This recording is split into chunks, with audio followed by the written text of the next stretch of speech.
Hello, hello, hello, ladies and gelatins. Welcome to Shibuya Scramble, or 428 Shibuya Scramble. I'm not really sure what the number has to do with anything, but maybe we'll find out in the middle of the game. So yeah, I decided actually I'm going to give this game a shot. Because it just, I don't know, it just looks really unique to me. So we'll see how it feels to play. I have to remember that I'm using an Xbox controller. Apparently you can only play this game with a controller, which is fine. It's just I have to remember to like not do the Nintendo shenanigans. So yeah, pretty much. We're gonna give this game a shot today. I'll probably move where I'm at and where chat's at. I'm not really sure where to put it because that's how it goes when you start a game and you're starting blind because it's a visual novel type game is all I really know. So here we go. Do you want the guide to gameplay to be displayed? Yes.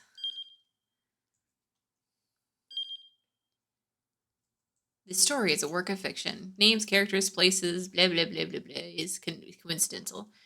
None of this is real. Everything is fake. Don't worry.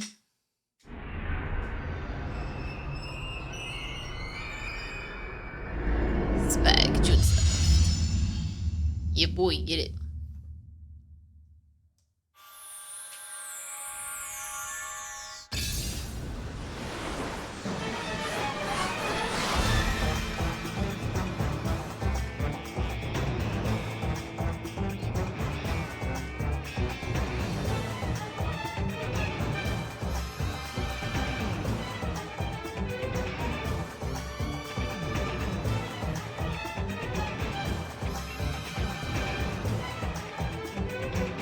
Fun intro. Literally, it just looks like the beginning of like the drama. Hello, hello, Kira. Ooh. Oh, the confetti cannon button don't work. I can't. Hold on.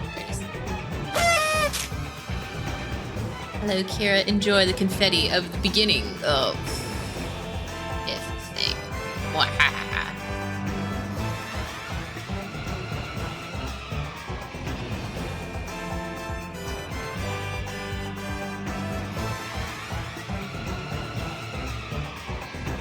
Getting a lot of credits at the beginning, which is more than fine. Just get an idea of enjoying, just I guess over like non-anime views of Japan.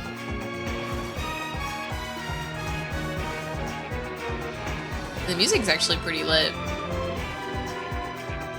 If it's loud, let me know. It seems okay for me, but it's impossible to tell.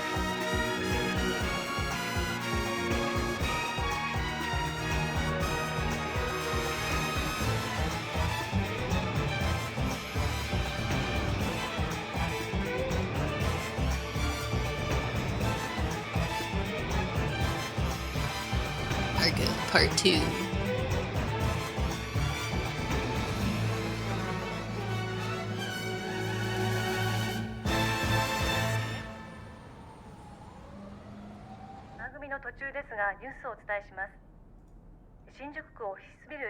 Interrupt this program for breaking news regarding Shinjuku Station. A middle-aged man in ski mask took several employees hostage at an office in Shinjuku before barricading himself inside.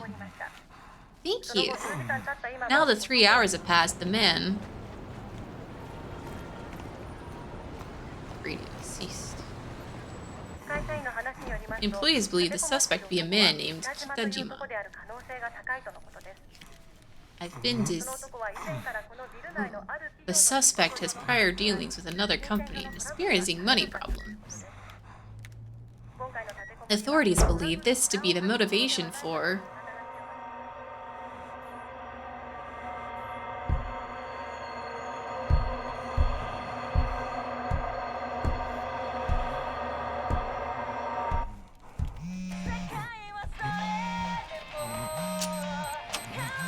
song lyrics.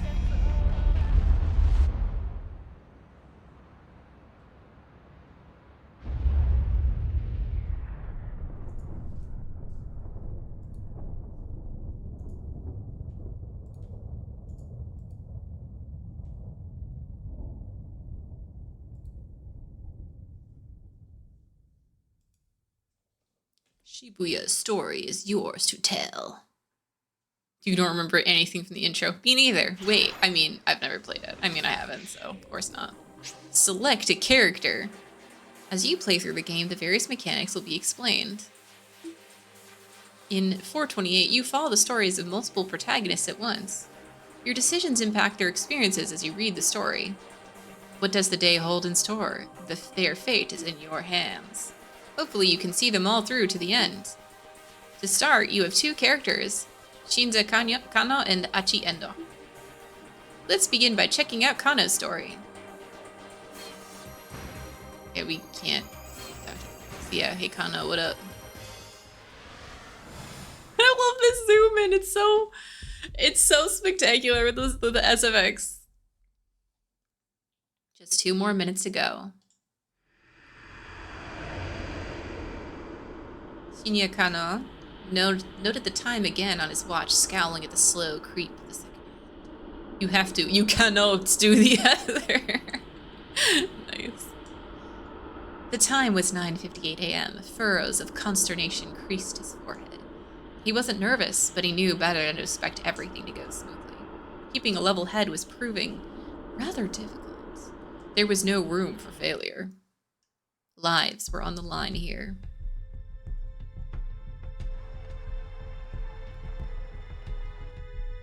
He eyed his surroundings. Was the perp really going to show up? When?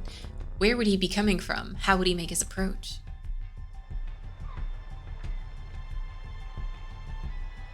Shibuya Scramble was as packed as ever. A throng of people crossing this way and that, blissfully unaware of the dozens of detectives hidden in its mist. The purpose of the game, the victim's gonna be your voice. Oh no. Nah, it should be fine. I've done rating games before, especially since it's only for like 2 hours at a time. I'll be fine. Especially since, I don't have shushets anymore. That's been a long time I've completely and fully recovered properly. All right, another minute and a half.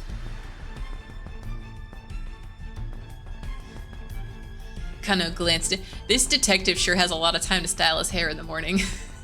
Love it. I love it. Kano glanced down at his watch yet again. A mere 30 seconds had passed. Detective Kano had been with the enforcement arm of Shibuya's criminal. I think I could probably. Can I move myself? I think I should move myself. Yes, I will. Sekarundo. Oh, not invisible. Jellycat coming down here. Alright, this should. I feel like I should be here, but that's silly. I think no matter what, I'll be blocking stuff, so I'll just like push myself as far in the corner as I can and just like still read stuff. I could get smaller, I guess. It's not illegal to be small. Be small, jelly.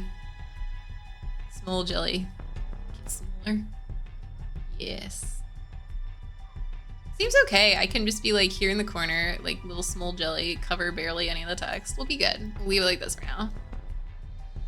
Yes, perfect. For now. I'm sure I will cover some letters eventually, but we do what we do. All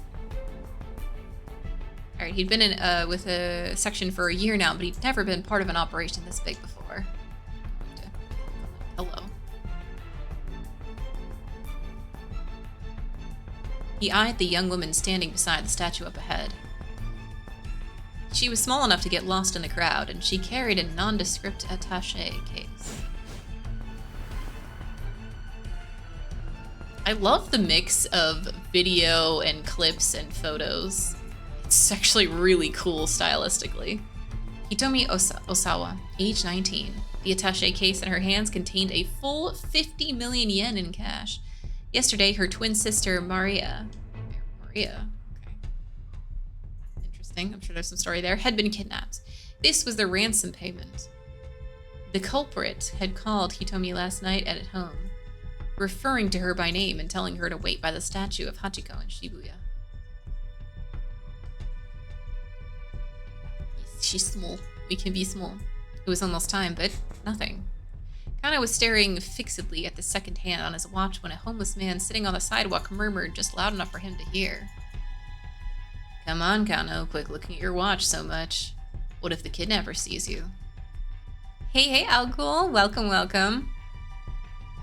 Kano tried to look nonchalant as he lifted his eyes, but the scruffy character continued. You're too nervous, just relax already. You're the one acting suspicious, Sasayama. Kano frowned. Why would some homeless guy be talking to me? Yuji Sasayama was the senior officer of the Shibuya Precinct's Criminal Affairs Division, 5 years older than Kano. Some words and phrases appear in blue. These are called tips. Press X to underline a tip, then press A. This will let you read some extra info relating to a word or phrase. There are tips containing general knowledge and ones that are 428 specific. They're marked with, okay, those symbols, orange symbols respectively. So X, no, this is the X one, no.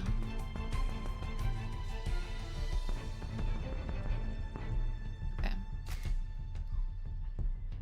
Shibuya Precinct. Official name, Shibuya Central Precinct. Responsible for the safety of approximately 200,000 people in 32 neighborhoods, including...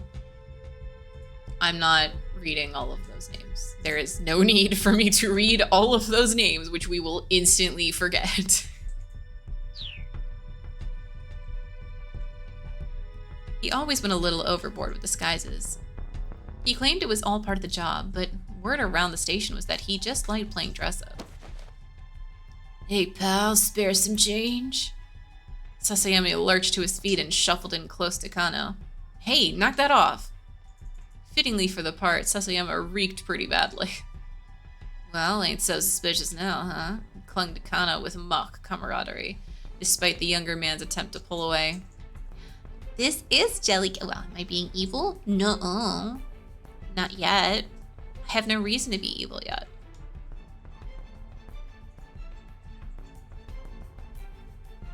I think we can also probably move the chat down to the bottom here, so at least, like, it'll still cut some stuff out, but it is what it is. I'll just read it. We have chat, we have stuff.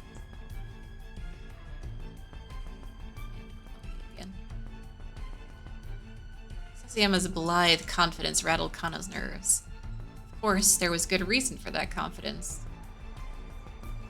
This was Kano and Sasayama's jurisdiction.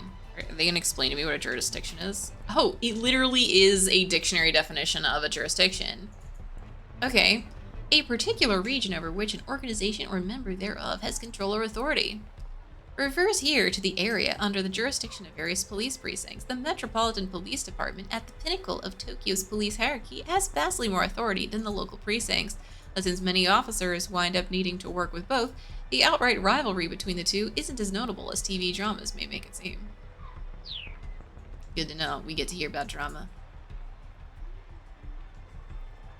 The statue of Hachiko... Tell me about this. Sometimes 2 or more tips will appear on a single screen. Press X repeatedly to change which words are underlined. Add the tip you wish to read. Okay. Statue of Hachiko. Look at that. Look, they have so many double tips. What, right? Look at Statue of Hachiko. I mean, Hachiko is cute. Every single game I've played that's in Japan involves the Statue of Hachiko at some point. Every single one. And they should, because it's adorable. And also because Shibuya Scramble is kind of like a big deal. Shibuya. Bronze statue of a dog erected in 1934. The dog was famous for loyally waiting for his absent master, well known as a meetup spot outside of Shibuya Station. Other popular meetup spots at the station are a display car for the original Tokyo 5000 series, commonly known as the Green Frog, and Moyai statue by the west entrance. Was there a statue in Digimon Cyber Sleuth? I feel like yes, I'm pretty sure there was. One of HQ. Here refers to Metropolitan Police Department, Tokyo Police Section responsible for managing 101 precincts within the city. That's a lot. Japan's largest police organization, in addition to policing Tokyo, has various other duties and authorities. Yes. Kano and his partner were just there to provide backup if the kidnapper attempted to flee. Just try to relax, they'll be fine. Sasayama gave him a wink. A moment later, the radio squawked in Kano's ear. All right, everyone, it's time. Keep your eyes open. The voice coming in through the earpiece was Koji Kuze, HQ's operations director. Honestly, I like getting these legitimate facts about real life. I don't know what an operations director does, and we're all about to find out. The individual responsible for directing the investigation in the event of a serious crime. If a task force is set up, the operations director is the one who assumes command. TV dramas and other fictional accounts often feature some young prodigy from the MPD as operations director, but in reality, the position usually goes to a proven veteran. I feel like they're making fun of dramas also, which is great. Until last year, he'd been the Shibuya precinct, right, the meta-awareness. Precinct's head detective and Kano's supervisor. We don't know when the perp is going to make contact. Don't let your guard down. Kuze's low, gravelly voice echoed in Kano's ear. I guess I should have been doing a low, gravelly voice. You don't sound too worried, Kuze. Kano winked at Sasayama's words. How could the man be so nonchalant? The appointed time had come and gone. Something should be happening. Kano smacked himself in the thigh to release a little tension. Sound was louder than he'd intended. Though the suit had hid his muscular physique, it did dampen the noise. He needed to stay focused. He might be called to action at any moment. The department handled abduction cases according to a certain standard investigation procedure. Was it an attempt to extort money, or was the motive something personal? The answer to that question determined how they deal with the criminal.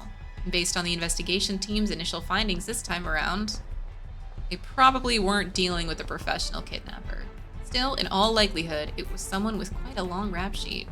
Probably someone who knew the family, but so far, they had a few leads on who might bear such a grudge. With the situation so unclear, the plan was to apprehend whomever came to make the handoff on site. If the culprit ran without the money, or Scramble ran with the money, there'd be no guarantee of the hostage's well-being. Still nothing, Sasayama muttered. There he is. He's here. Oh, sorry. There he is. He's here. Low, gravelly voice. Because he broke in, his voice spiking to an excited chirp. Particular vocal quirk. Whenever he gets overly flustered, excited, or panicked, he slips into a childish register, prone to babbling and pitching his voice. Wait, so he slips into... So actually, it's not supposed to be... It's supposed to be... It's supposed to be an excited chirp. Subject is a young male in his... I can't look at the face of like a bandana and an orange hoodie. Kuze, normally calm and stoic, was now squawking like an excited child. That only happened when he got particularly worked up. Kano and Sasayama steeled themselves. They could see the subject now. A 20-something male nonchalantly approached Hitomi to talk to her. All right, people. I feel like he's actually might be handing out flyers. Let's see. Let's find out. All right, people, be ready to grab this guy. Kuze was stationed in the mobile command center, not far from the intersection, keeping tabs on the situation via video surveillance from the camera team. Safe. The young man started speaking enthusiastically to Hitomi. Detectives watched, uncertain. Was this really the kidnapper? Thousand-year stare, right? You'll encounter situations like these during the story. These choices will change the lives of other people, in addition to changing your own fate. Use the arrows to make your choice, then press A. The current choice will not impact you or any of the other protagonists. Now, I feel like, okay, so I feel like we're gonna get some visual cues here. And one of them is, she seems like, really like, are you serious? Is this really happening right now? And he like literally looks like he's trying to talk to her about a thing. He has flyers. The situation wasn't entirely clear. He needed to get a better look at things. The newcomer had a bundle of letter-sized paper which he showed to Hitomi as he went on talking. He tried to hand her one of the papers, but she pointedly ignored him. Undeterred, the man kept trying to foist it off onto her. Hitomi refused to respond, becoming as motionless as the statue of Hachiko behind her, until finally the man gave up and walked away. Yep, not him. It wasn't him.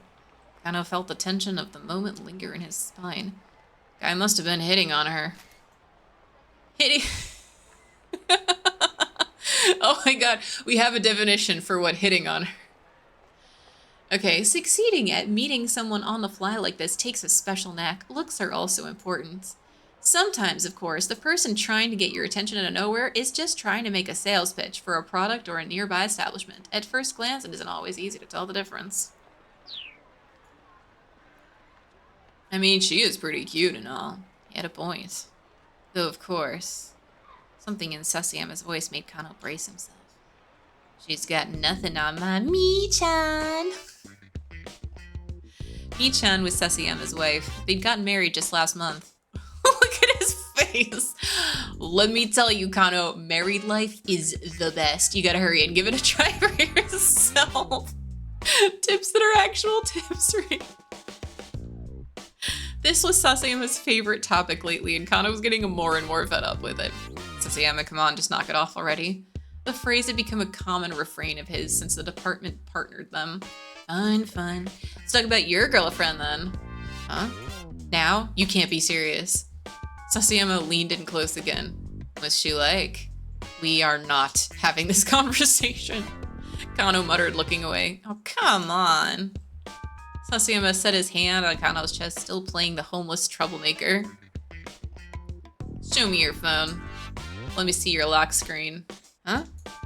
Sasayama pawed for the phone. Gotta pick your girl on your lock screen, yeah?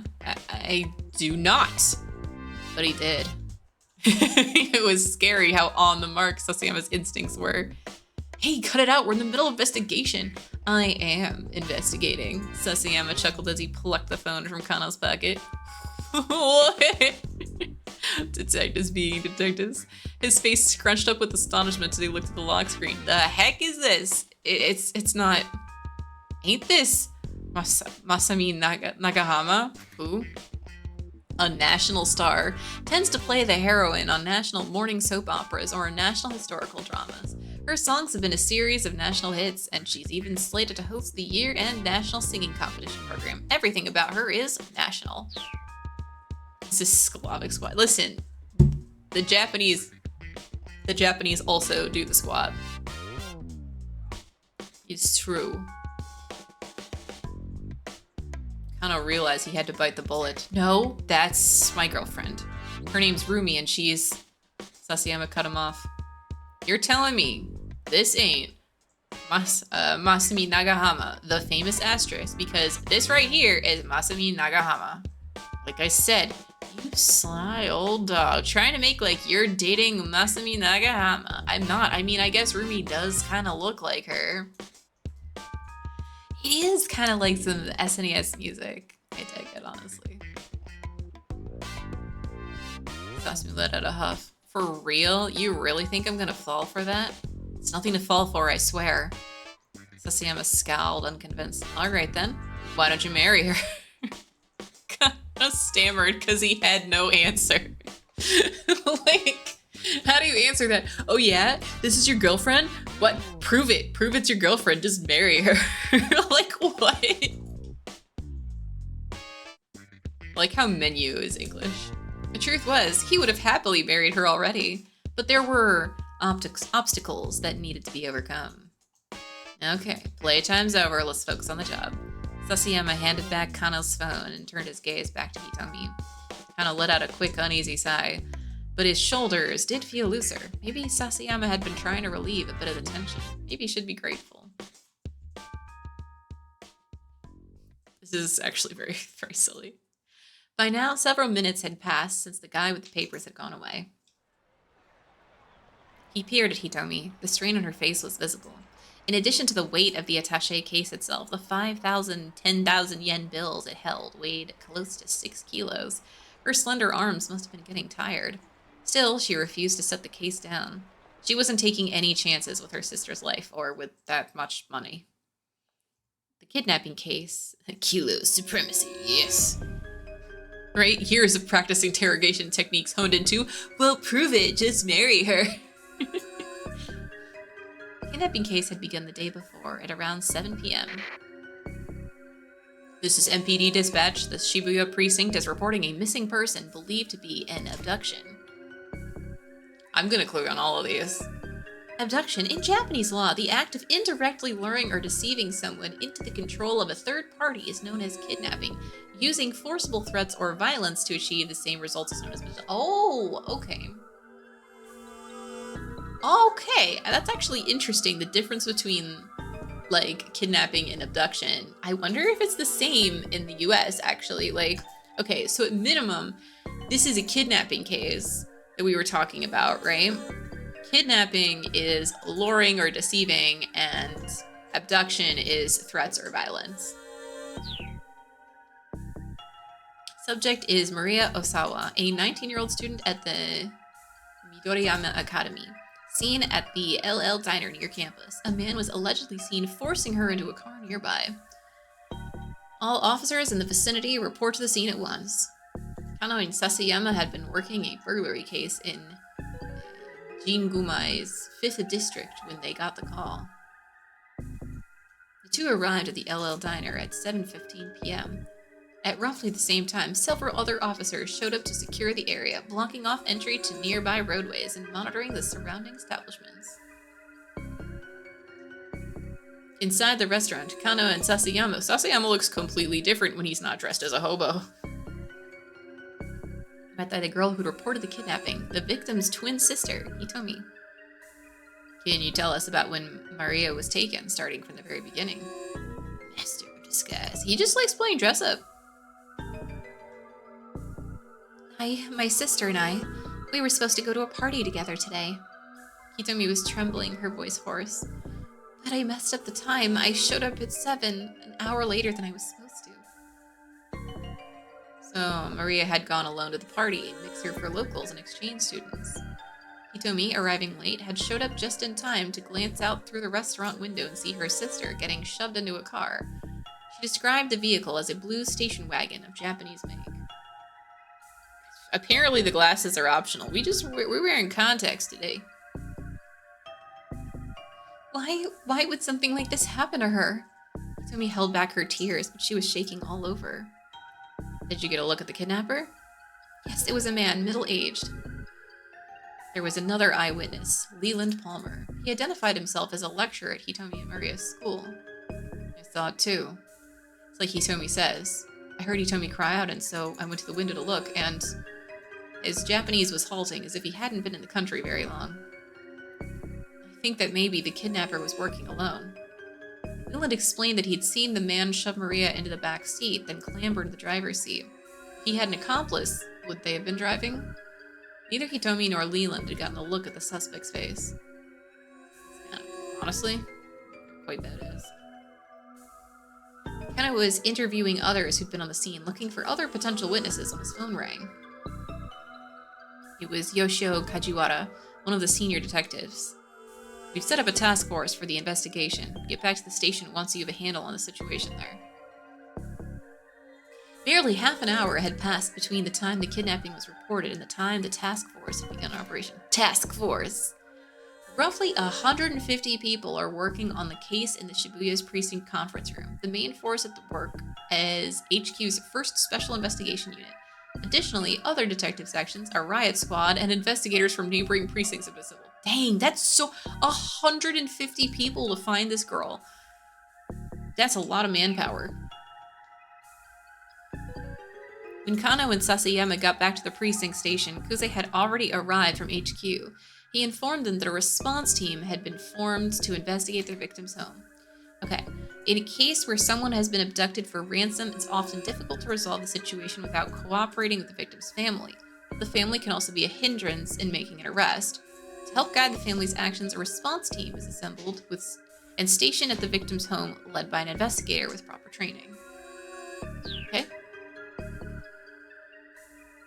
Kano could feel a peculiar tension in the air. Unfamiliar MPD detectives scurried to and fro around the Shibuya offices. He pulled one of them aside to get a quick update. An hour had now passed since the kidnapping. There had been one new development. The perpetrator had made a threatening call to the victim's home. He said the following. Tomorrow, 10 a.m. by Hachiko in Shibuya. Have the sister, Hitomi, bring 50 million yen. If not, the girl's life is forfeit. special forces, right? Guy eating the banana. Good for him. Get those calories in. Kajiwara from the precinct was put on the response team along with the detectives from somewhere who'd received special training in abduction cases. Normally, a local precinct detective wouldn't have gone undercover in a victim's home. Kuze, however, had decided that having a knowledgeable local was crucial and had sent Kajiwara along. Detectives disguised themselves as delivery people and movers to make their way inside without arousing suspicion, arriving there at 8:30. The response team had come prepared to run a trace if the kidnapper contacted the family a second time. Pinpointing the source of an oncoming phone call. Police are not allowed to do this independently without oversight. They must go through a formalized process that includes securing the cooperation of the phone company. In the past, conducting the trace itself would take time. Nowadays, acquiring a location can be practically instantaneous. Oh, that's nice. Oh, they definitely had fun with these photos, guarantee it. It's so much less than having, like, 3D graphics and full videos and stuff. Like, still. There were no further calls.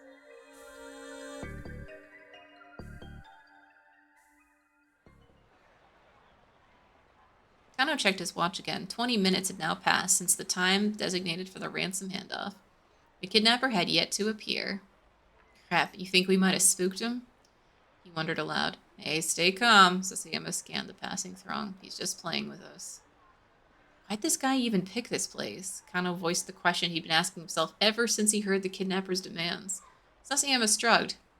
Figured he must want to blend in with the crowd, nab the money, and disappear before anyone knows he's there. Wouldn't be my guess. In that case, why not pick Shinjuku or Ginza? The big crowd didn't just benefit the kidnapper, after all. It also allowed the police to use the sea of people to conceal their own operation. Right now, there were 50 detectives stationed within a 50-meter radius of where Hitomi stood. The kidnapper would be taking a major risk if his plan was to nab the ransom money and run. That's what bothered Kano. Any criminal with half a brain would know better than to do a handoff in front of Hachiko.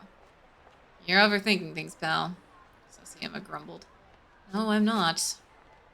Kano reached into his pocket and pulled out his notepad. This was Kano's dick diary, which he always kept close at hand. Sasayama rolled his eyes. That thing again? Desu not. No, the dick diary, of course.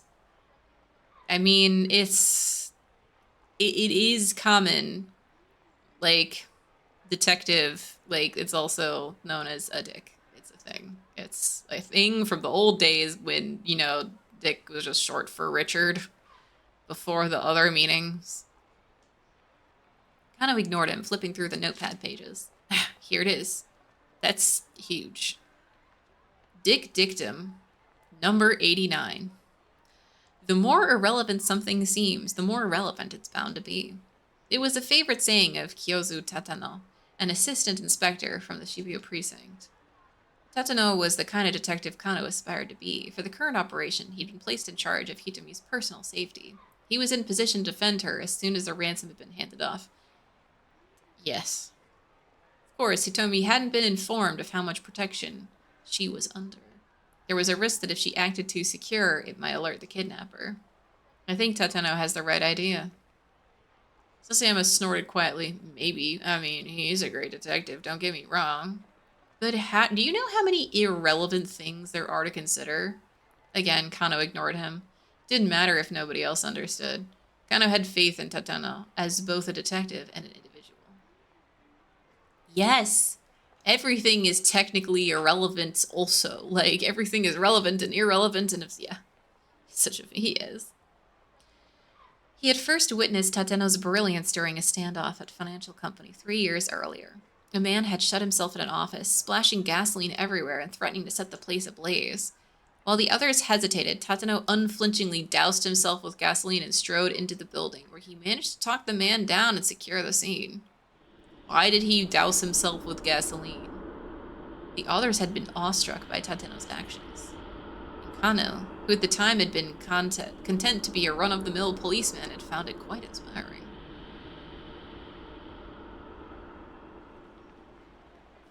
This guy crazy! I want to be crazy like him.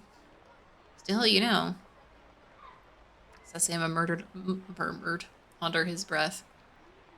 As great a detective as Tateno is, it's not like anyone else in the world has ever heard of him. Suppose not, Kano said, so. Put himself in the same, like, yes?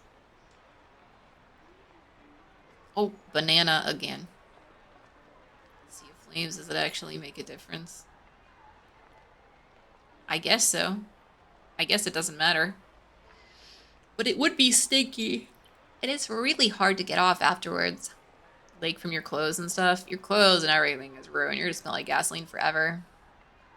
Mr. Detective Tetanus. This is banana. Yes, the banana. Oh my god, the game is making implications. Everything is relevant. The marriage, the girlfriend, the banana, it's all relevant. The fact that he's a hobo, it's relevant. Anytime anyone here hears a cop's name is if he's caught up in some scandal or killed in the line of duty. Or gas reminiscent cologne. Really? I mean, the gas does smell very nice. To a point. It doesn't really seem fair, does it? Kind of just shrugged. It was a strange definition of unfair, really. I mean, you've got celebrity chefs and celebrity hairdressers and stuff, so how come no celebrity gumshoes, you know? Look, please, can you just focus on what we're doing here? Kind of rubbed his eyes, then turned his attention back to Hitomi. What's the matter? Didn't sleep? Not enough, I guess. Did you eat? Didn't have time. Between bringing in supplies for the base of operations... The base of operations is usually set up in a large room at the precinct, such as auditorium. MPD and precinct investigators assemble there, and communications equipment, investigation resources, and such are brought in. Because of the scale and scope of activities, newspaper reporters can be liable to notice. And so, in cases such as kidnapping where a victim's personal safety is at stake, the flow of information is tightly controlled. The team's vehicles, photocopying hundreds of documents, and various other tasks. Kano had barely slept the previous night and hadn't gotten a meal in either. What have you been doing? Sasayama puffed out his chest. Saving up my energy for today. See receiving. Kano gave a wry chuckle at his partner's lack of shame. There he is. Kuze's voice chirped suddenly. There he is! Through Kano's hairpiece. A man in his 20s wearing a sleeveless red jacket. He's carrying a garbage bag. A young man had emerged from the crowd about 15 feet from where Hitomi was standing. He strode towards her, a sinister look on his face. I thought he was a middle-aged man before. Does this man have an evil recycling shirt? Incredible. He didn't match Hitomi's description, but Kano felt a jolt of nerves all the same. Maybe the kidnapper had hired some young street punk to stash the ransom payment. That our guy? What do you think, Kano? Did COVID? Oh goodness, I'll be infinitely harder. Such a poser, just really. He's trying though. I mean, listen, you gotta fake it till you make it. Yeah, I think it's gotta be. This was it. Kano swallowed a lump in his throat. He bent his knees, ready to act fast. Blood rushed to his leg muscles, banishing the stiffness that had begun to take hold. Could this be the culprit? Or perhaps...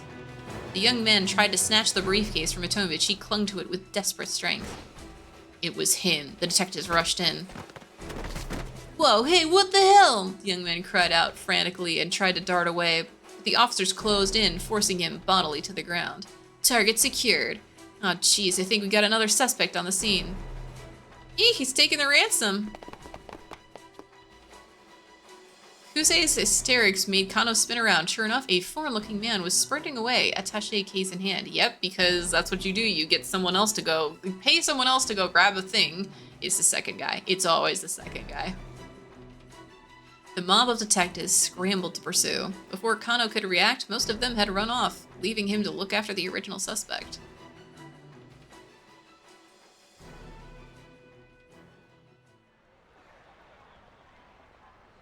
What should I do with this guy, sir? He might have some connection to the kidnapper. Should I bring him in? Huh? Oh, sure, that'd be swell. 50 detectives piled on the OG guy, right? Like, seriously, you all just want to run for that guy and not, like, look around at who else might be trying to take advantage of the situation? I feel like I feel like there have to be affordable suits because basically everyone seems to have to wear a suit for so many jobs. With the help of one of the remaining detectives, Kano brought the suspect back to Shibuya precinct. Well, it also has a... You know what? Tell you what, I've never tried to buy a suit in Poland. Look, how many times do we have to go through this? Cut the crap. In the interrogation room, the young man, who gave his name as Achi Endo, steadfastly, which, hey, by the way, that's the other guy who is a character we can play. Suit yourself, then. Well, actually, I haven't suited myself. That's the point. Steadfastly insisted on his innocence. Why'd you try to steal the case? Kano watched Achi's face intently. Like I said, it looked heavy, so I was just trying to help her out. It wasn't inconceivable that a young guy would want to help a pretty girl, but Hitomi had just been standing there, hardly in desperate need of assistance. She hadn't set the case down, so I figured there had to be something important inside. An entry from Kano's dick diary shot through his mind.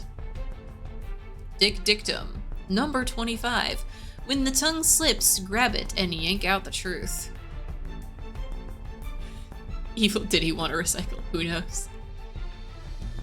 Classic advice for questioning. Something important, you say, such as, how the heck would I know? Achi spat. He huffed and slumped back into his chair. The standard textbook back and forth had been going on for nearly an hour. Kano didn't mind. Chasing down criminals was all well and good, but questioning suspects was another key part of the job. Plenty of off-the-scene work went into cracking a case. Once again, he had Achi explain what he'd been doing. Starting from the beginning. When Kano I like how, this guy just has opened just a bunch of, dick dictums. Imagine, you're getting questioned and this guy just has, basically, the fortune cookie of how to detective in front of him. Detectiving 101. Today, you will be lucky. Ah, yes. Good, good. Kano finally emerged from the interrogation room for a short break. He learned there'd been some progress in the case at the crime scene. What the police hadn't been able to determine yet, however, was whether or not Maria was safe.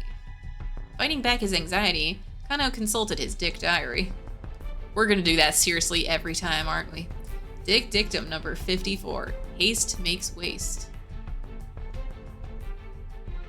He felt his tension subside. Remembering the right maxim always helped. It was like casting a magic spell.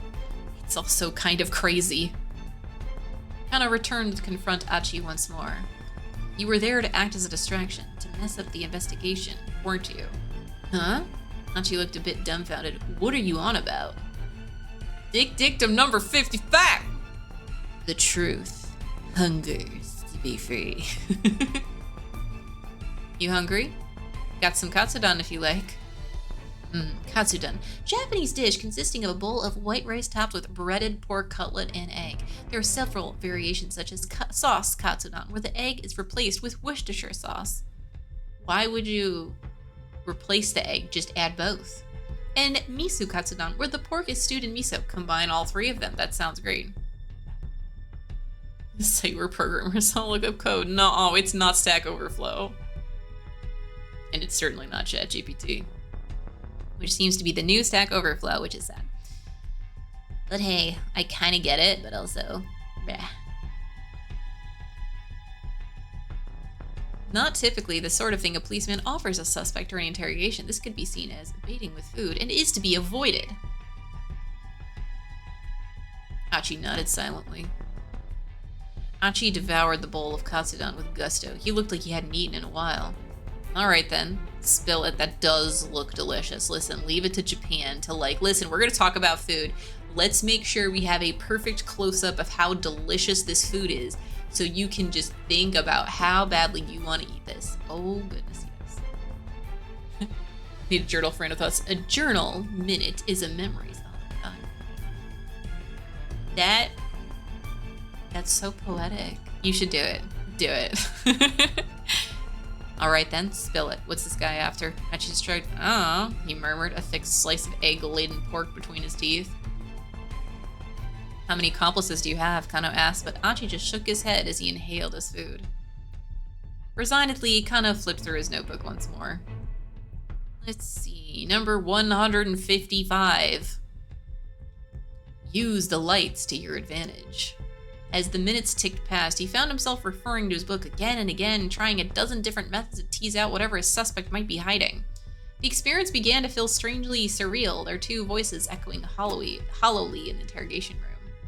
Eventually, Kano looked at the clock and realized the questioning had been going on for nearly 5 hours. He still hadn't made any headway. What was he supposed to do next? Hatano would know, but he sure didn't. Still, he was determined to do whatever he could to keep the victim and her family safe. Gritting his teeth in frustration, he perused the Dick Diary like it was scripture. Sure sounds like it. Number 166. The monotonous questioning was clearly tiring Achi out. His eyelids drooped like they were beginning to get heavy. 177. Get them when they're tired. Kano's eyes gleamed. You're part of some criminal gang, huh? Achi's head slumped forward heavily. Nodding off was basically the same as nodding yes, right? Mr. Kuze, I did it. The young guy we grabbed at the hands outside, he finally confessed to the crime. Oh, buddy, what? Kano, what? My guy, you are... Oh. I can't wait to see this from Achi's point of view. It's just weirdly cool. They're ratting themselves out. Yeah, it does happen. This is very questionable. What? What are you talking about? Kuze laughed in disbelief. We're just about to apprehend the mastermind here. Huh? Kano clutched his cell phone, dumbstruck. Listen, why don't you, look, just wait there at HQ, okay? No, can't be. Just Endo the time. Maybe. After the kidnapping case wrapped up, Kano tendered his resignation. Guess I'm not cut out to be a detective after all, he thought to himself. He dropped the Dick Diary on his desk as he left the Shibuya precinct for the last time.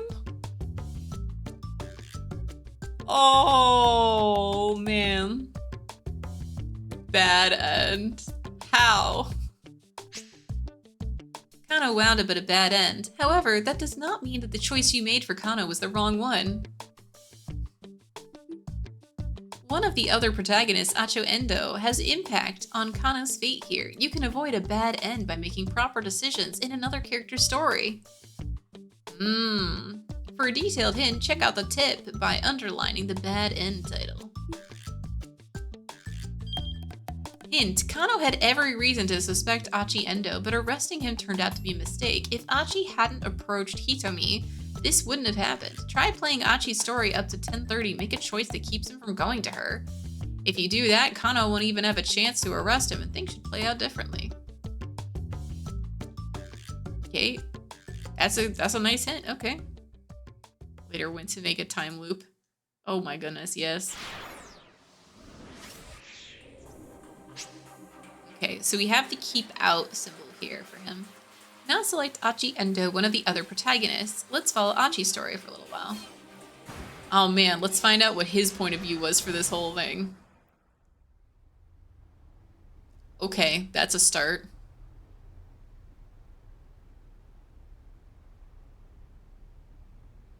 Alright, he is wearing pants. Echo.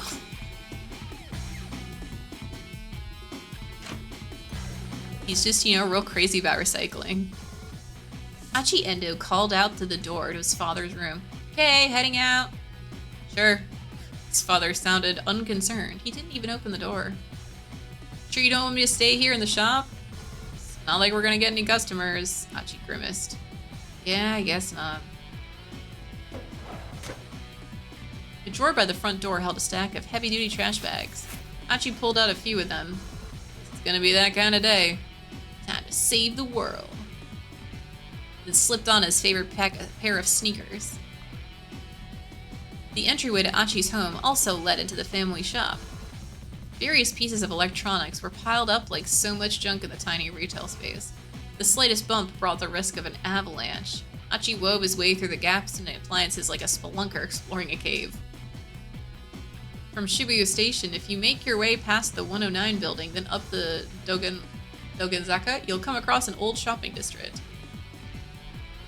Nestled in its outskirts is Endo Electronics, in the same place it's been for decades. Within its dimly lit interior, you'll find rows of wares all caked in dust. At a glance, you might as well assume the place is closed. Mom and pop place like Endo's couldn't compete with the big consumer chains booming throughout Shibuya. So far, the store had remained in business thanks to the locals who appreciated that they made house calls to do repairs. But things weren't looking good for the future. Achi, the eldest son and nominal successor to the business, had no interest whatsoever in working there. Achi stepped out of the shop and into the sunny morning air. The good weather lifted his spirits. Alrighty, time to do this. He unfurled one of the big garbage bags, which caught the wind and fluttered like a cape. He slowly made his way towards Shibuya Station, scanning his surroundings for a while. Jeez, this place is filthy. Oh, he's just a good dude picking up stuff. Look at that's completely different point of view. He paused to pick up a plastic bottle that had been tossed to the ground. Then, with a heavy sigh, he slipped the crushed receptacle into his trash bag. Bro is bro. He himbo. He might be a himbo considering he literally decided to help. Like, we're gonna find out, but he decided to help a girl with her with a bag who, like, just out of nowhere, just like walked towards her like, "Hey, that looks heavy. Let me hold it."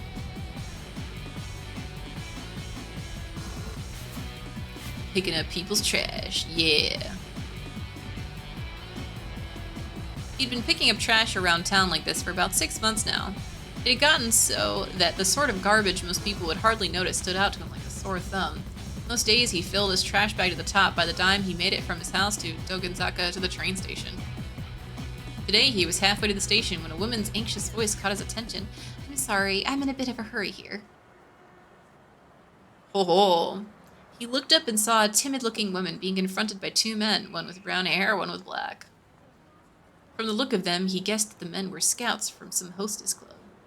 He ran into this sort of thing pretty frequently on his trash-cleaning walks around town. Another kind of trash to take care of.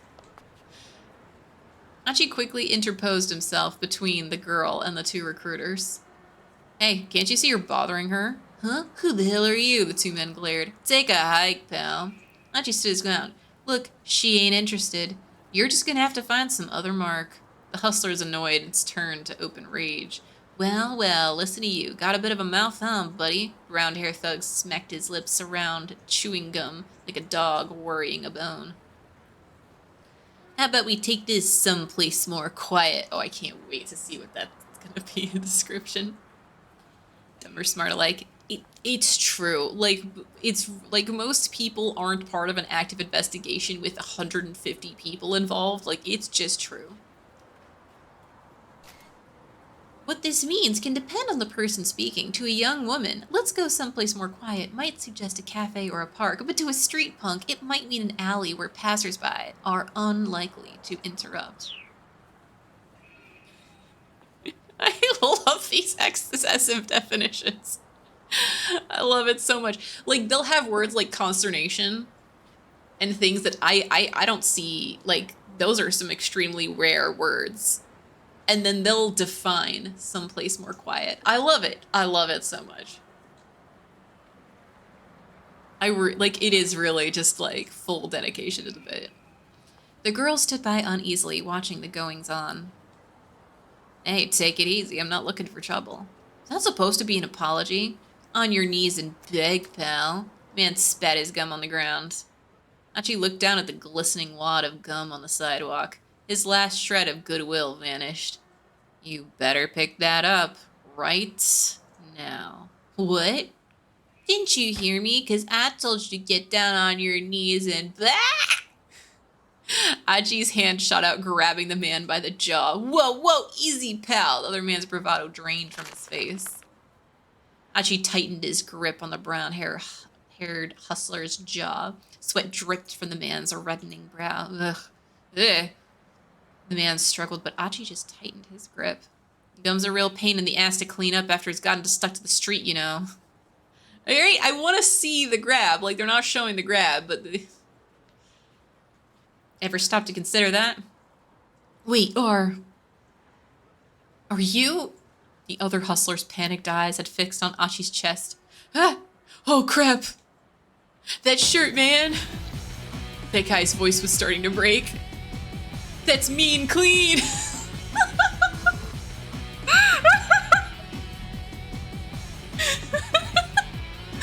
A guy with a mean clean shirt carrying around a trash bag? That means you're... His face went pale. What? Meme glue? The other man echoed the words through his held shut jaw, his tears welling up in his eyes. He is him! Get it right, pal. Achi clenched the man's jaw harder still. It's mean clean. Oh! We're sorry, man. You're Achi, right? Dude, we honestly had no idea. Come on, man, you gotta cut some slack. The man scrambled to snatch the wad of gum off the street, stuffing it into his pants pocket. Oh man, that's gonna be awful when he tries to wash that later. Ooh, buddy. Finally, Achi let go of his companion. The brown-haired hustler's face was twisted up with fear, tears streaming down his cheeks. Yes, yes. Confetti can for the mean clean. Thank you, Room 6. Thank you, thank you. Gasping out hasty apologies, the two thugs scampered off. Hey, so... Right? Listen, that shirt, it's the shirt. It is. Apparently he wears this shirt every day. I wonder how many he has. Also, why does it say pet on there? I don't know. A shy smile came to the girl's face. Girl, are we gonna define girl? Guys. Okay, no, it's the girl. It's Ryoko Kakinuma, a second-year student at Midoriyama Academy's law school. These hustlers managed to corner her while she was on her way to her part-time job at a cafe. It's a popular plot in a trashy e-novels for the main character to fall in love with a hustler like these guys, but such things rarely happen in real life. Thank you for saving me. No, I apologize. Huh? The girl stared in surprise. You'll run into creeps like that now and then, but don't hold it against us. Shibuya's a good town. Yeah, okay. Achi gave her a quick wave, then turned and continued on his way down Dogen Saga. It's the one, right? You're right, he only recycles it. He's gotta keep recycling only. Achi was Shibuya born and raised, keenly aware of all the changes in the ward had seen since he was a kid.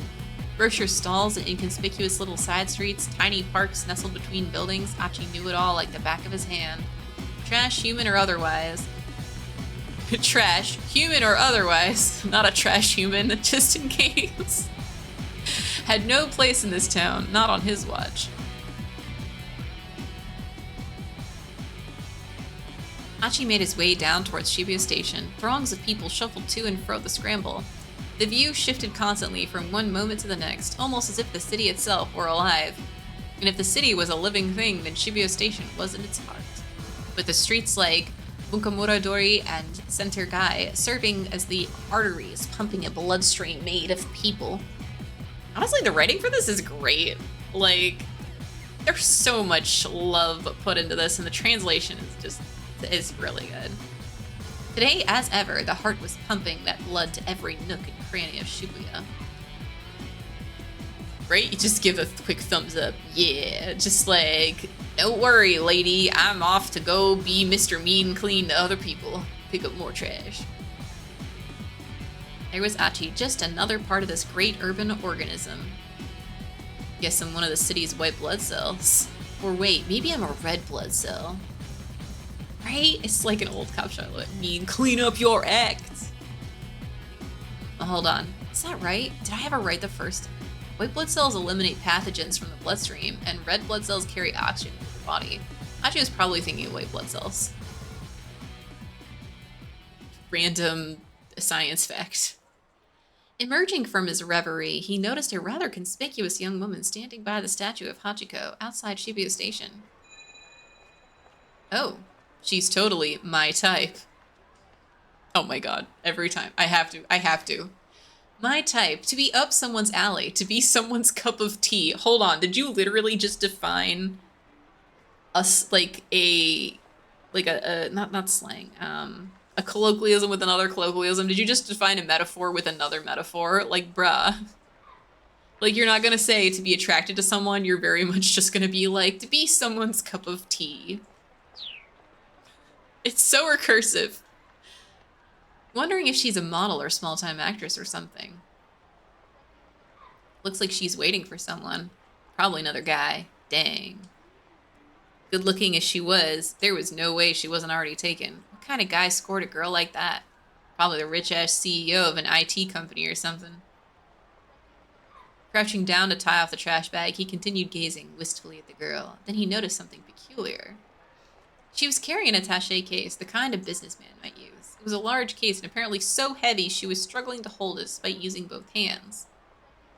What kind of person makes a young lady lug around something heavy like that? And she figured he'd offer to carry for her. But first, I gotta dump this trash. Looked around to see if there was a garbage bin here. Yeah, I'll be honest with you. If you're gonna pick up a lady, you should probably not bring trash to her. He is a good. I mean, it's not a crime to be interested in a woman. It's not. It's not a crime. It is old-fashioned to show up to a stranger and offer to carry something. But, like, if you're standing next to someone you can offer, it's fine. She just has to be allowed to say no instantly. Like, we can't make it so people aren't allowed to approach ever. You just have to be completely polite, respectful about it, and take an instant no. Because, like, we can't live in a world where nobody is allowed to talk to anyone. That's the thing. So I wouldn't call him a creep yet. I would say, though, that, like... Because, like... If you're in someone's, like, he's not like he's saying this stuff out loud too. Like, it's in his head. Like, you see someone attractive, right? You might have some thoughts that, like, you wouldn't necessarily want other people to hear exactly, right? We went full circle. I wouldn't say it's full circle. I just say it's a different kind of flavor now. Symbol next to the guy. Yes. Oh yeah, no, definitely. Yeah, definitely be real careful. Time, place, space, location, etc. Yeah, no, obviously. Like, work is also, can be a touchy one. Also, like, if someone looks like they're very much busy with a group of other people, etc. Like, there's time and space, and you gotta read the air, but still. Use the thing to select an option. First, I gotta dump this trash. Looked around to see if there was a garbage bin nearby. Now Achi won't approach Hitomi, which means he will avoid being arrested by Kano. At the same time, Kano's fate will also change. He will no longer wind up at a bad end. So let's switch back to Kano's story using the time chart. Press wide open. Whoa. This is the time chart. It shows the protagonist's progression through the story. Decision points are marked with green arrow friend. Kano's fate has... It looks so cool. Kano's fate has changed based on Achi's actions. Select Kano's 1030 block, then press A.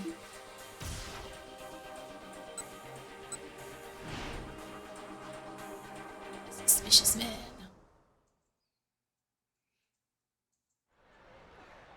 Suppose you could call it that. There he is! Guze's voice chirped suddenly. Oh, the man in the black coat. He's not Japanese, looks to be in his early 30s. Previously, Achi got mixed up with Kano and the police, but now another man has appeared instead. By changing what Achi did, you've also changed Kano's story. A foreign man had emerged from the crowd, about 15 feet away. Wait, hold on. We were doing, kilograms before. Why are we doing feet now? Ooh. Okay, I think two people made two different localization choices.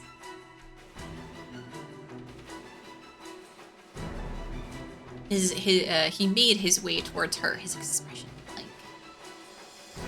He didn't match the description Hitomi had given them, but Kano felt a jolt of nerves all the same. Maybe the kidnapper was using an accomplice to snatch the ransom payment. All right. Sasayama raised an eyebrow. This might be our guy. This was it. Kano swallowed a lump in his throat. He bent his knees, ready for action. Blood rushed to his leg muscles, banishing the stiffness that had begun to take hold. It's 2008. Really? It's 2008? Was this the culprit? Or perhaps... Stranger took hold of the attaché case. It was him. Unmasked, the detectives began to close in. Let's go, Kano. On it. Sasayama and Kano leapt into action. but they never expected what happened next. With the case clutched in both arms, the man veered suddenly, running right towards them.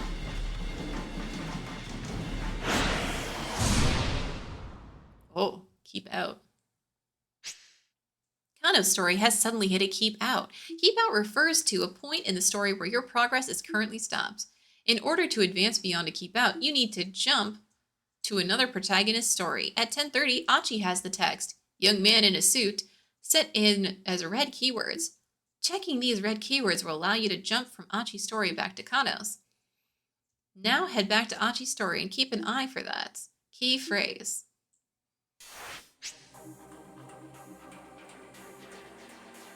Try following the story from Achi at 10:30. Approach the girl.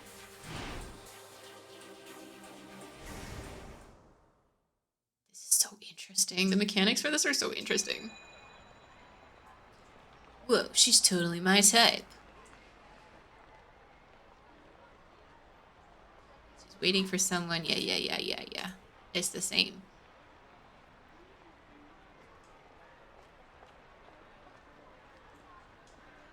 Yes, Skippy. Skippy. Oh, I guess. Okay, press up to go back and reread sections you've already played through. To scroll ahead through text you've already read, press down. Okay, when rewinding, advancing like this, a book will sometimes appear at upper left corner. Press A while book is being displayed to reread the current page. Okay.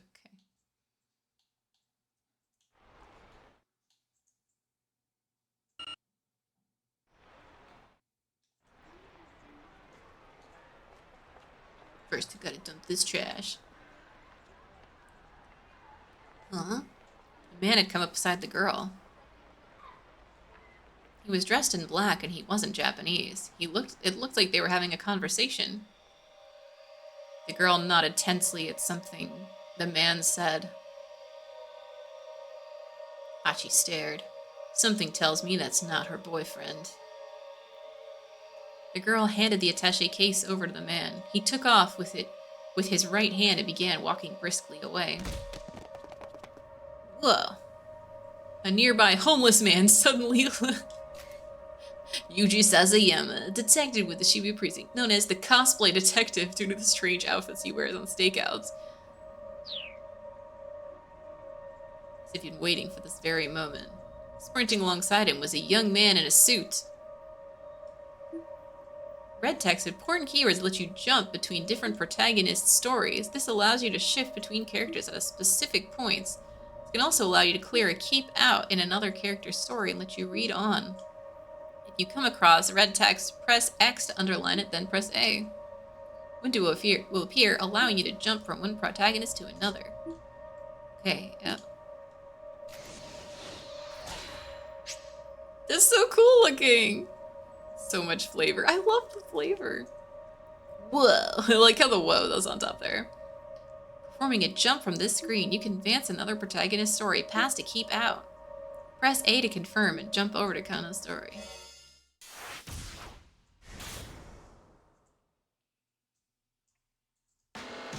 Let's go, Kano. On it! Sasayama and Kano leapt into action. You did it! Jump successful. In 428, you will often need to jump to get past another character's keep out. Jump from red keywords to clear a keep out. Keep in mind as you advance through the story. Hey, there won't be any more tutorial messages for a while. If you get stuck somewhere, try changing protagonists or making different decisions to advance. You can now use the time chart in the main menu. From the main menu, you can access gameplay explanations and adjust settings. Press Y to open the time chart and start to open the main menu. I could just... Yeah. Jumping right, like Forbidden Cyrus. Oh. I don't know what this is. I've never heard of this. They never expected what happened next. The case clutched in both arms, the man suddenly veered, running right towards them. What? Catching sight of the two detectives, the suspect staggered to a halt, then bolted off in a new direction. Kano whipped off his costume glasses and followed in hot pursuit. Costume glasses, they weren't even real glasses! At the crosswalk, the signal changed to red, and the flow of foot traffic abruptly halted. Just as quickly, hundreds of cars all lurched back into motion. There was no escape for the culprit now, or so it appeared. The converging cops slowed their pace, confident their man was cornered. And the foreigner barreled straight into the intersection, dodging between the oncoming cars without any hesitation. Whoa. Daigen, a predecessor to Danganronpa? Really? Huh. Oh no. The mob of detectives came to a halt, not eager to rush their deaths along with him.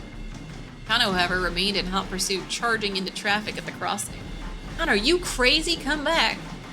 Kano heard Sasayama shouting, but his feet kept carrying him onwards.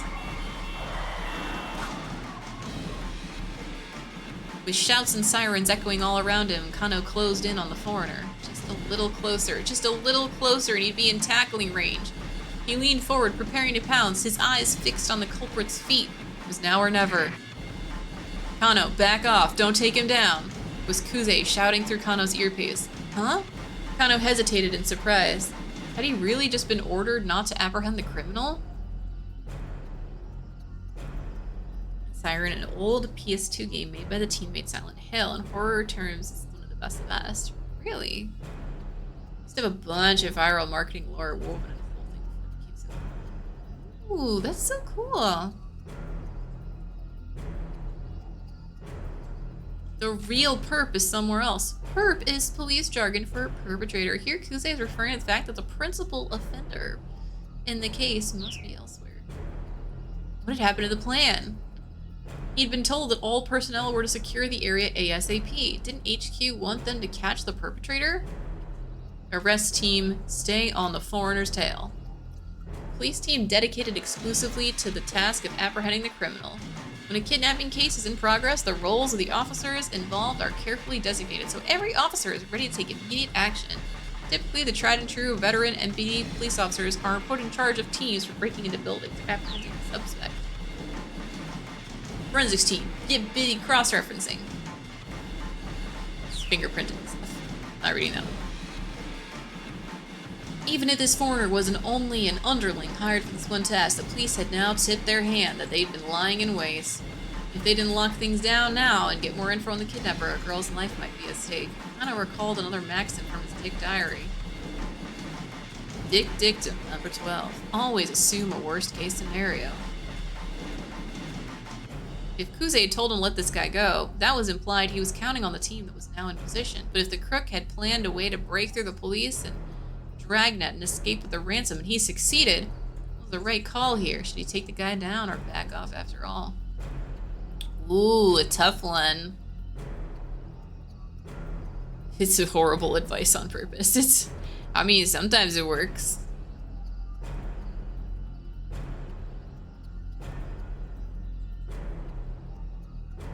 He's gonna get into so much trouble. Let's get him in trouble. Letting the perp escape now is too big a risk. He had to catch this guy ASAP. Man darted toward a narrow alleyway. Kano ran faster. Man sprinted through the side streets. Evidently, he knew his way around Shibuya pretty well. Eep! Someone's taken Hitomi! Oh. That was his job to, you know, protect her. Kano recognized Kuze's trademark squeak immediately. Subject is male, appears to be carrying a gun. He's fleeing in the direction of Meiji Dori. What? Kano could hardly believe it. Hitomi had been kidnapped? Has she been abducted by whoever had taken Maria? But why? Someone must have been waiting for the moment when the police took their eyes off her. Something's very wrong here. What in the world is going on? Kano saw the road forked up ahead. The man with the attaché case ran to the left.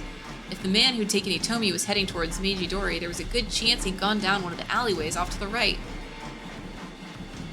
Making a snap judgment, Kano told the detective behind him to follow the case snatcher, then turned and head down the nearest alley. After darting through the side streets, he spotted a different man, another foreigner, crossing an intersection a few dozen meters ahead. Oh, now we're at meters again. The man was dressed in black, just like the guy who'd grabbed the ransom money. Kuze's right, the kidnapper wasn't acting alone. But wait, something was amiss. Hitomi isn't with him. Where was she? Kano skidded around the corner, then stopped short. The man in black was standing there, pointing a gun right at him. Before Kano could react, the man fired. Kano felt hot all over, as if he were on fire. all except for his cheek pressed against the asphalt and the palms of his hands. They felt so, so cold. There was nothing he could do. Oh, this is definitely a bad end here.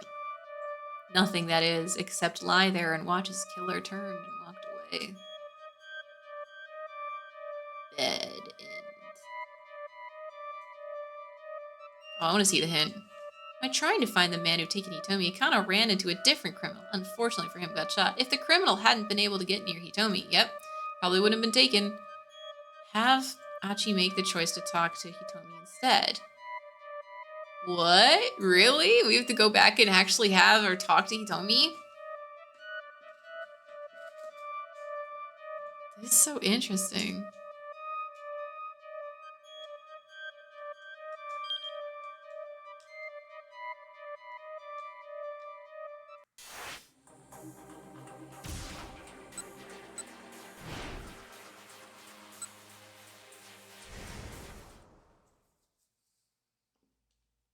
I didn't expect that, like, that would be necessary to go back and do that.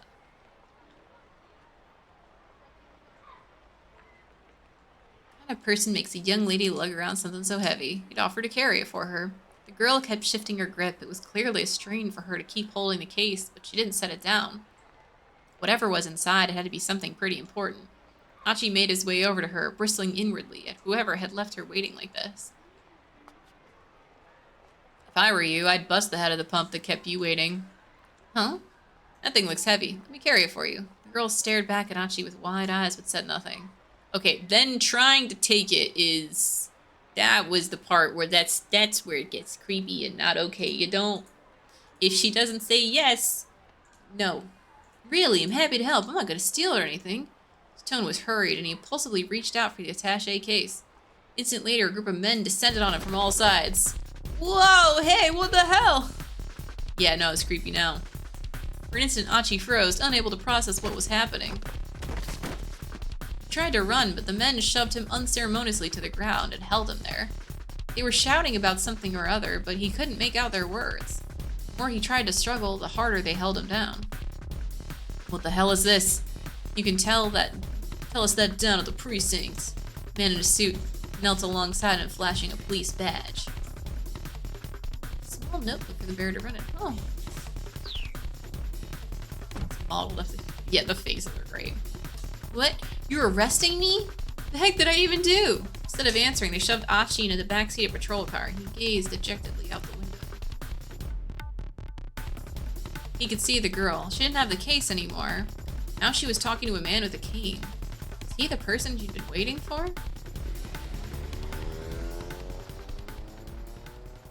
A moment later, the car turned the corner and the two of them slipped out of view. Achi slumped in the back seat, sulking and silent.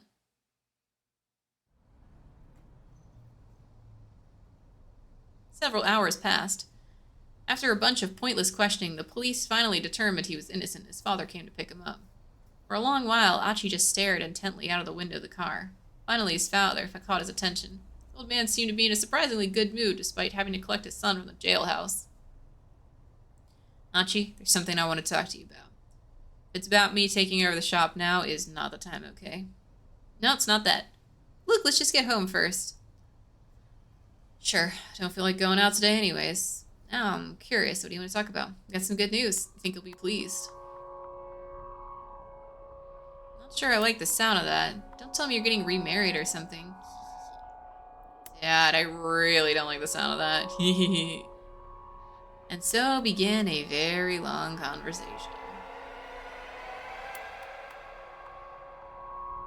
Bad end. Arrested. His heart was in the right place. The timing was off. Maybe you should have finished dealing with the garbage first. Okay.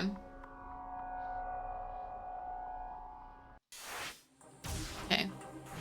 Alright, this makes more sense now. Here. We go here. Approach the girl. Bad ending of remarriage. You're right, actually.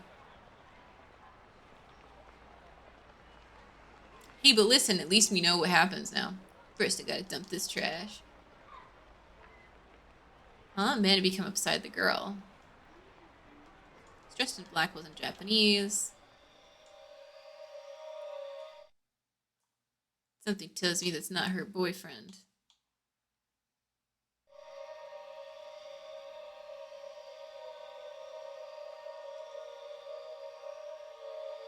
Whoa, a bot.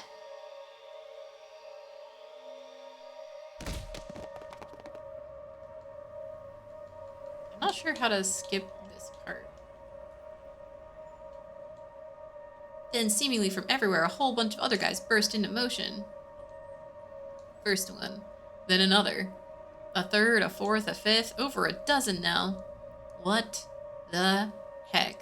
Clearly something big was going down. Were they after the attaché case? In moments, Achi lost sight of them all through the crowd. With that many people chasing him, the guy with the case was sure to get caught. But wait, what about the girl? Achi turned back around. The girl was still there. Thank you for killing the bot. I appreciate it. As she turned back around, the girl was still there. She was staring in the direction the man who'd taken the case had gone, a worried expression on her face. Achi couldn't shake the feeling something was very wrong. Maybe she should talk to her and ask what was going on. Another crazy day at Shibuya. They had to be shooting a scene for a film on location. Maybe he should talk to her, ask what's going on. But just as he was making up his mind, a middle-aged man in a ratty business suit shuffled awkwardly over to her first. Was there something wrong with one of his legs? He was using a cane to walk, and one of his hands slipped into his jacket pocket. Achi could scarcely believe his eyes.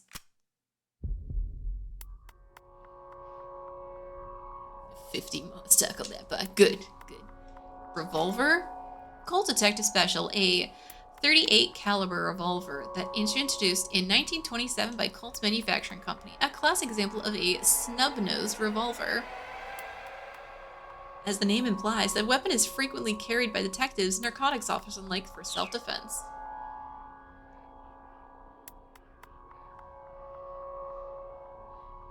With a single fluid motion, the man lifted up the gun and pointed it in the girl's direction. He was aiming right for her head. Huh? The girl had noticed the man with the cane now. Seeing the gun pointed right at her, she froze in fear. Hachi didn't hesitate. Breaking into a full run, he tackled the gunman with all his might. Caught off guard, the man sprawled to the pavement. Hell yeah, Hachi! The would-be assassin kept hold of his weapon and quickly scrambled back to his feet. Hachi knew he had to act fast. He grabbed the ashen-faced girl by the arm and attempted to drag her away. This way, he shouted. She just stared at him, uncomprehending, trembling like a startled animal. Come on, run! Finally, the girl snapped out of her daze and gave a fearful nod. Police box, let's go! I feel like you could shoot the police box. Police box, let's go! Still pulling the girl by the hand, Achi headed to the police box outside the train station. But it was empty. There was always policemen. Oh, staffing this thing. Why did it have to be unmanned now? She flashed a worried glance behind them, saw the assassin in pursuit like a man possessed. Yikes, this is not good. There was nothing they could do but run. With the frightened girl in tow, Achi ran beneath the JR Yamanote Line railway underpass, a railway loop that services the Tokyo metropolis. Typically, the morning rush is quite intense, with the stench from Ueno Station to Okachimachi Station, sometimes crowded as high as 216% capacity, roughly 300 people riding in a space designed for 143 passengers. Unrelated to the... He's still holding the trash, yeah. To toss the trash to slow the guy down. He probably will, but still. Who knows? We'll find out. Don't worry, just trust me, he told her. But first... They sped past a convenience store where an employee was cleaning up the sidewalk. Here, take this, will you? And she tossed over the bag of trash. Huh? Wait, what? This way. They slipped through the crowd in a nearby back alley. But this way's a dead end, the girl said breathlessly. Like I said, just trust me. Stopping abruptly, Achi kicked down a wooden plank covering a gap between two buildings, clearing a space that a person could fit through. See, we can get away through here. The girl just stood there looking terrified. What's the matter? She asked. Come on, we gotta hurry. But I... She looked at him as if he too was about to pull a gun on her. He could hardly blame her. After all, he was just some random guy who turned up out of nowhere. But this was no time for dawdling. The man with the cane appeared at the end of the alleyway. They just stood there. He was going to catch them. Okay, sweetheart. Oh, hear me out, he said in a rush. Name's Achiendo. I live in the neighborhood and I'm not the kind to stand by idly when a girl's being chased by some killer. So please, just trust me and I'll do my best to keep you safe. He hoped the look in his eyes could convince her he was being on the level. Honestly, that's pretty reasonable. After a painfully long moment, the girl nodded her acceptance. Phew. Right, let's start with this. They had paused beside an enormous stack of beverage crates. With a quick shove, Achi knocked the whole pile down, sending it cascading across their pursuer's path. Now, that was a close call. The man with the cane was floundering, struggling to cast past the fallen crates. My bad, man. Mind cleaning that up for me? This guy scowled back at them and fumbled for his gun. Right? Being clean the streets, exactly. Achi flashed him a wave goodbye, then slipped away between the buildings with the girl.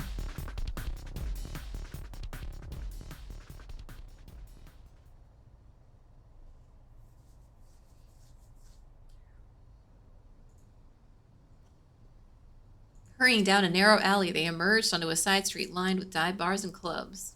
Assuming the man with the cane hadn't given up, he probably would lie in wait on the path back to the main road.